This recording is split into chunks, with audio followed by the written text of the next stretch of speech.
Hey, thanks for taking my call, fellas.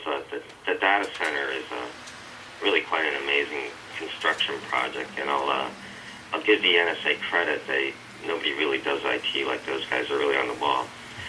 But I just read the Der Spiegel article, and I've read Mr. Bird's work. I'd really like to see what the NSA, in my opinion, really is awful with their public relations with the American public and now the Europeans. Just awful. I mean, really bad. And I can, and quite frankly, I think they owe Germany an apology. And let's face it, I'm shocked there's gambling going on in Europe. I'm shocked that the Europeans have been spied on. Not like they haven't been incidents in the newspaper of spying on other countries. All right, Stephen, I think we got the point. Mr. Burr, any comment? First of all, I'd like to say that I wish the NSA was my tech support, because that would really be helpful if I have some problems. But to answer your question, General Hayden, who used to be the NSA director at one time, was talking about how the NSA is the most secret and one of the most powerful agencies in the United States government, and what Americans trust the least is secrecy and power. So it's really hard, I would say, for the NSA to try to be, a lovable, fluffy, wonderful organization that people Americans like when they can't really talk about what they're doing. So if you're talking about classified information, they want you to trust them, but they can't tell you why they trust them. So I will say that in doing our stories, our package of stories on the Utah data center, the NSA was trying to be as transparent as possible with us. I reached out to them a couple months ago saying, look, we want to do something on the data center. They invited us up. They actually said, come to Fort Meade. They had on-the-record interviews. The deputy director, John Inglis, saw that we were coming on a schedule, dropped down, popped in just to say hi and talk to us about that. So they obviously are trying, but there's a part where, not to defend the NSA, but their job is tough because they can't talk about some of the things that they're doing. Now, this tweet has come in from Matt Smith, and he says, Mr. Burr, I've heard it reported elsewhere that the NSA's Bluffton, I think he means Bluffdale facility, is already partly operational. Is that true? So the NSA did kind of a soft ribbon cutting, they were calling, with Utah politicians. But what they were doing was essentially like giving some politicians like Orrin Hatch or Mike Lee or some of our congressmen a tour of the facility. From my understanding, it's not operational yet. They haven't even installed all the computer, all the hardware stuff yet. So they did kind of a soft opening to let people see what's inside of there. Just, politicians. I don't even believe the Bluffdale mayor got to go to that opening. Right now, it's not taking information, as I understand it, from the NSA.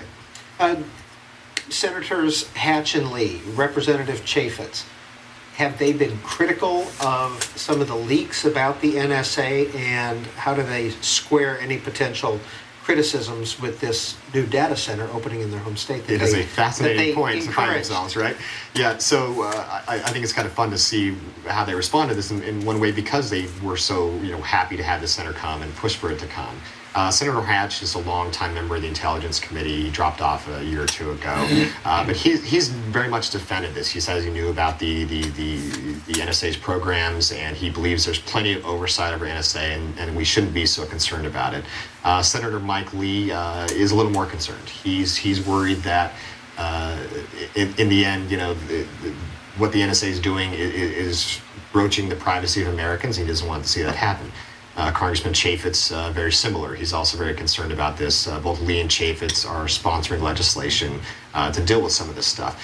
But in the end, they're all saying it's not about the Utah data center, that the government needs the ability to store data. They have to have a data warehouse somewhere. The question is, what kind of data are they getting and how are they getting it? And if it's through legal channels, then they don't seem to have a problem with that.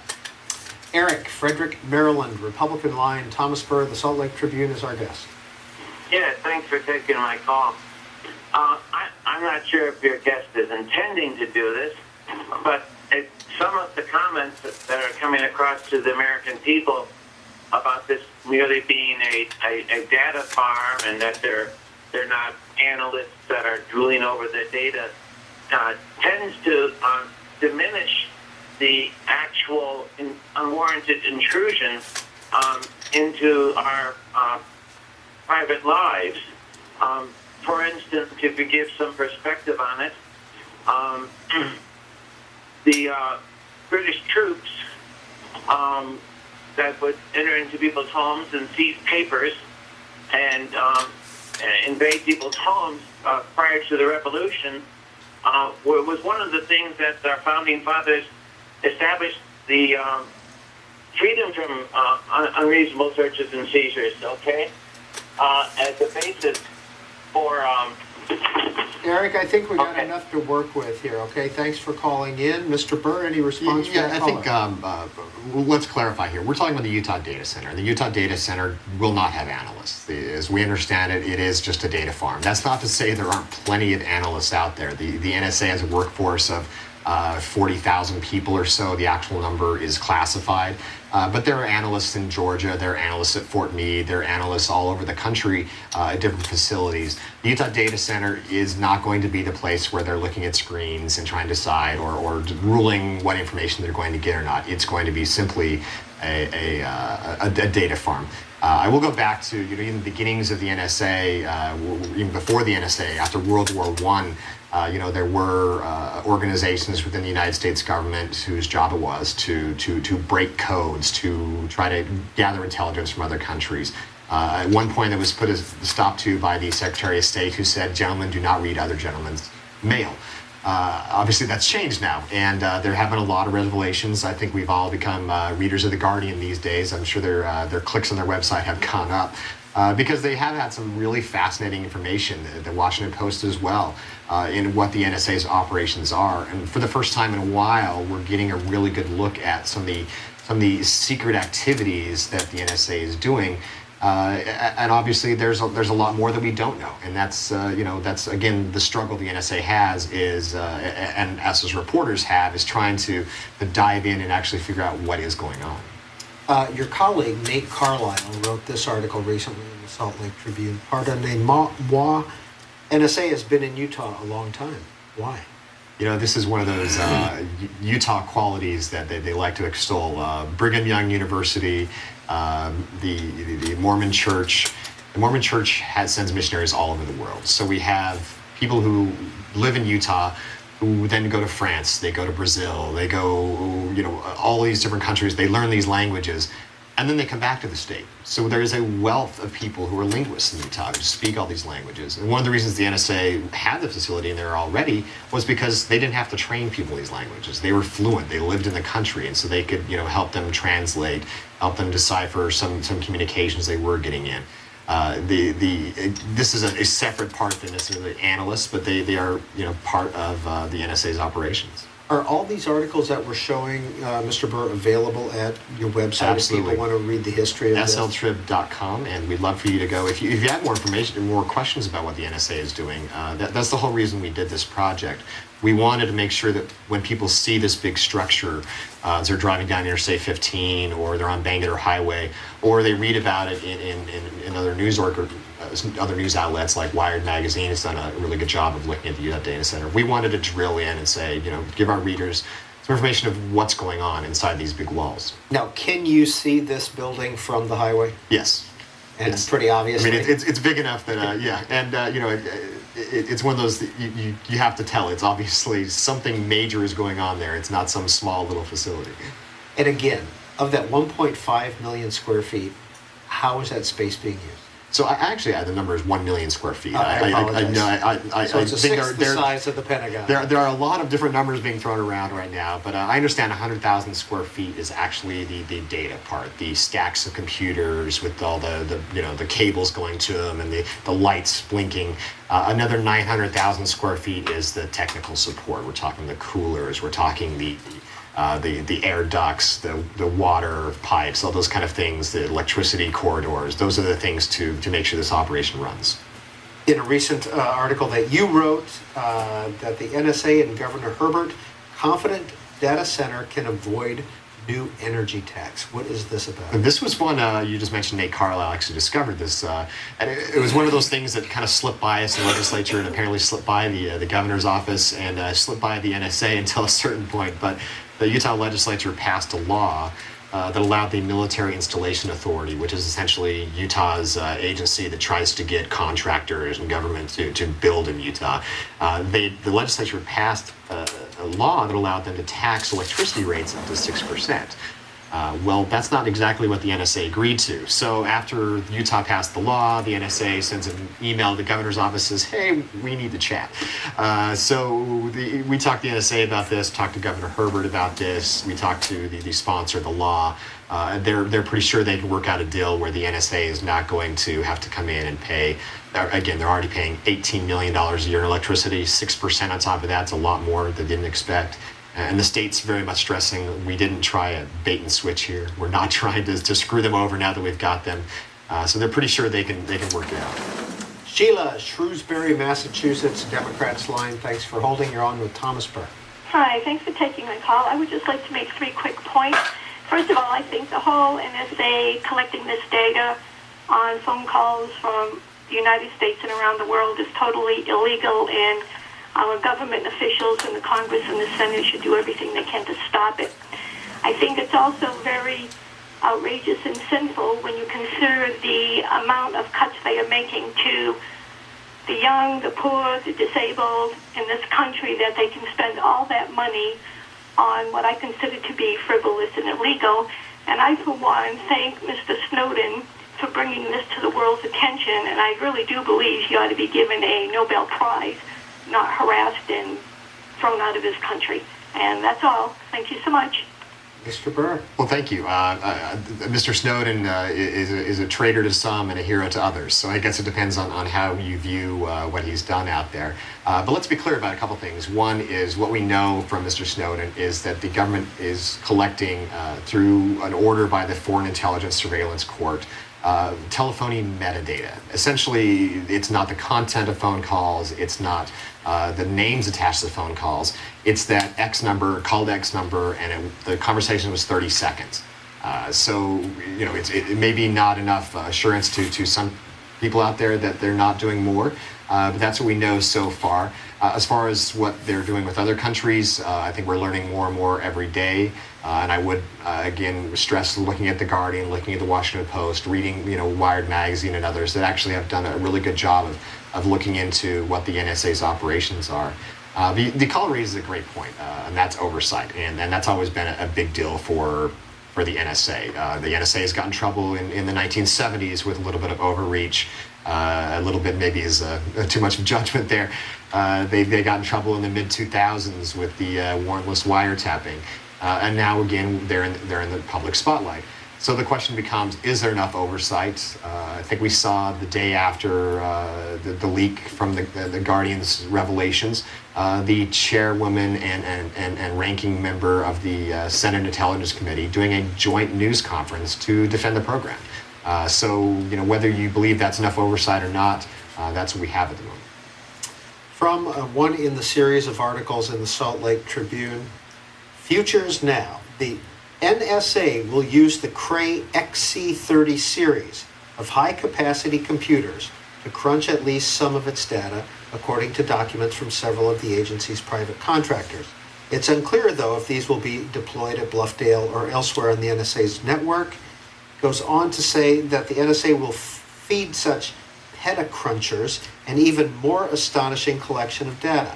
The magnitude of the agency's data storage reserves at Bluffdale all but defy comprehension, and it appears even that capacity will meet only part of the NSA's needs. How much capacity is going to be in this center? I have to thank my colleague Tony Semrad for digging this information up, and I've learned a lot of new words in the last little while that I didn't know existed before. It is quite stunning to know the amount of data that can be stored inside this facility. And it goes back to the conversation we were just having about, when disks were smaller and what they could hold. But the amount of information, I want to read this so I don't get this wrong, but let's say in 1995, there were 16 million internet users. Last year, there were 2.4 billion internet users. Every day, there are 294 billion emails sent, 5 billion text messages sent. This stat from IBM is actually just so fascinating. 90% of the data that exists today was created in the last 2 years. 90% of the data. So we're talking about what the NSA needs. Ever, exactly. So what we're talking about the NSA needs is something that also can be built into the future. If they're spending $1.2 billion to build a facility, they don't need it to be outdated next year. So the idea is they create something that could be way into the future, that can be expandable way into the future as technology advances. There's a thing called Moore's Law that the amount of data and the computing power increases doubles every 12 to 18 months, I think. So what they had to think about ahead of time was what are they going to need for 18 months down the road, and how can they handle that information? It is certainly stunning though how much information can be stored in a facility like this. In this article, some, including author and NSA watchdog James Bamford, who has been on this program, estimate Bluffdale's storage in thousands of zettabytes or yottabytes, or 1,000 trillion gigabytes of data. Next call for our guest, Thomas Burr, comes from Burt in Earlville, Maryland, Republican line. Hello, sir. Thank you very much for taking the call. And I didn't see any solar panels or wind farms out there. And I'm wondering, you said you're going to be using a lot of power for this. And supposedly our country wants to go green. How come we don't see any of these wonderful new technology for that out there? And also, you said there's some in Colorado and Texas. Well, they're mighty sunny states. Hawaii is also sunny. Why don't we just put some more people to work and get solar panels up and get wind farms up and power all these facilities with clean energy? Thank you for calling, Bert. It's a good question. I think you really have to get to the NSA and ask them why they're not green, and maybe that would take some legislation from Congress. But I would just guess right now, and this is a pure guess. When you're talking about powering this many computers and making sure they're all up and running, they don't want to rely on it being a sunny day all the time. They can't have 7 days of rain like Washington's having right now, and be able to run the facility on just solar panels or wind farms. American Hero tweets in, "You don't need a Cray to store data, no matter how much. The Cray is a supercomputer and analyzes data." And James says, "Utah sold its soul to the devil." And Joseph asks, "Mr. Burr, the NSA is gathering metadata, not the actual email conversations. True?" That's what we know right now. So again, the leak from Edward Snowden is that it's metadata. The order from the FISA court is telephony metadata, which means just again the number, the duration, the number called, those kind of things that you'd see on a bill necessarily, not with names attached to them. And the tweeter's correct about the Cray machine. That is processing. Storage, obviously, you can have a lot of storage in your computer. You still need something to run it, though. You still need something for analysts in Georgia or the other facilities to be able to tap into the Utah data center. That's what these supercomputers are supposedly doing. I do remember asking an NSA official about that. They would not confirm nor deny what actual computers they're using. They're just saying it's a lot of computers. Have your reporters been inside this facility? Unfortunately not. We've asked. Toured Fort Meade, yes. Correct? We were invited into Fort Meade, and I should be careful, touring is a different word. So we were invited in. I walked in. I did not have to go through a metal detector, which kind of shocked me, actually. But I did have to hand over my tape recorder to one of the public relations people, who then walked us to a conference room where they gave my tape recorder back to me. And on the same thing on the reverse. So we never got really a tour of this. You saw a conference room. Yes, exactly. But you didn't see any of the facilities, the hardware like we've been talking about here? No. In fact, we've asked several times to view the Utah Data Center. I unfortunately do not have a top secret clearance, nor will I probably get one as a reporter. But if we want to try to look at what the data center is, Google has this fantastic view of its own data centers that you could just type on Google and Google data center, and they have videos that can show you inside their massive facilities. And that's essentially what we're talking about here.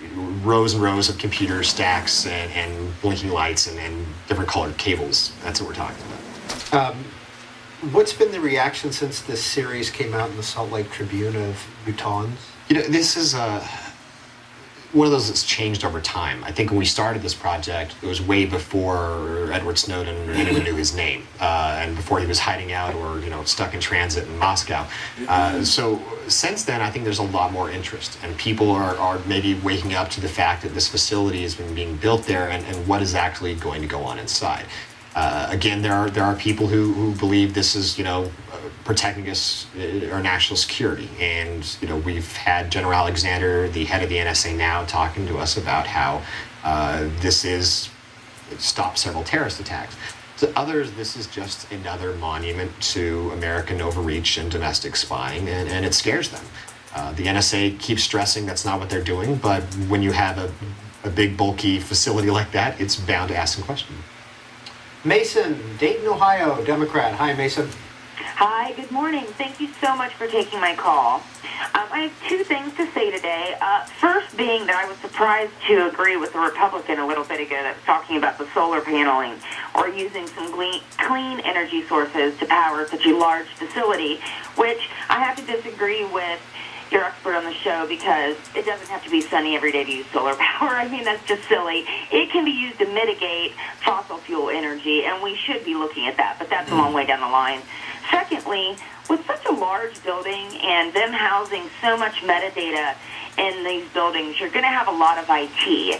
So I'm curious as to how many contractors they're going to need here to be working on and keeping up the data facility, as well as are they looking at processes to stop contractors like Snowden and his activities so that, he's releasing even more NSA data as we speak?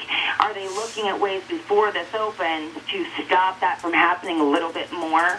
All right. Thank you, Mason. I love the interest today in whether the NSA is green. I think that would be a problem they would love to have right now. And it's a fascinating point that you should probably query the NSA about. Why should Americans not be afraid of what the NSA does? His response is, A, we're Americans. His point is that they're there and they're paid for and they have an oath to the Constitution to actually protect Americans. How they go about that, of course, is where we look at them in the spotlight right now, and why they're in the spotlight right now is a question of, is that the right way to go about it? Russell, pardon me, Walter Burroughs, South Carolina. Hi, Russell. Hello. We're listening. Please go ahead with your question or comment. And states that in Ohio, and I would ask a lot of my fellow. Russell, I apologize. There's too much breakup in that communication. Anthony, New York City. Good morning. Good morning, Brian. Please let me get everything out there. With all respect to the guest, I'm not sure if the guest is naive or just being misinformed. First, let's discuss the cost of $1.2 billion. What is used today in technology is called SANs. Stands for Storage Area Networks. And one fully loaded rack or a cabinet, what we call, easily costs $1 million. I would assume you'd have thousands of those, and that's before the cost of the building, the coolings, the wirings, and everything else. Number two are the actual machines that are used, the fibers, the switches, and the actual hard drives in the center. The manufacturers of which are, whether it could be Hewlett Packard or IBM, neither or. Most of these are made in China and are technical support serviced by technical support people from India. And basically, essentially, if we're referring to 200, or let's say even 300 IT workers, that is peanuts in comparison to what is the actual service, because eventually you have to replace the broken parts, you have to service those machines, you have to update the firmware, and all that work will eventually fall on those Indian technical support and, all right, Anthony, we got the point. Thank you very much. Yeah, I think he has a good point. Let's discuss a couple of things. One is the NSA has their own research facilities. They are the ones who create the phones that are, secure, that the president can call the Defense Department and say something they're not going to be overheard somewhere else. But the NSA also buys off-the-rack materials, and they're not out to try to create the fastest computer. They're not out to try to create the most storage in a device, because that's what private industry does. So they do buy a lot off the rack. But we were just talking before about how the NSA is the best when it comes to tech support. I'm pretty sure they do not have to call India or China to fix their computers. They have, and I believe this is one of the funnier lines from our interview, is when we asked about their employees, and they mentioned that they have former hackers, they have guys with orange hair, they have the most geeks per agency in the United States government. Their job is to create and maintain these kind of information facilities. So they have that technical base, that technical support in-house. And we have been talking with Thomas Burr. He is a senior Washington correspondent for the Salt Lake Tribune, sltrib.com, if you would like to read this series on the Utah, the Utah Data Center that we've been discussing. It is due to open when? This fall sometime. We're thinking September, October. Thank you for being on the Washington Journal. Thanks for having me. And that concludes our program today. Go to cspan.org to watch any of the segments you saw today or to see what we are covering today. Thanks for being with us.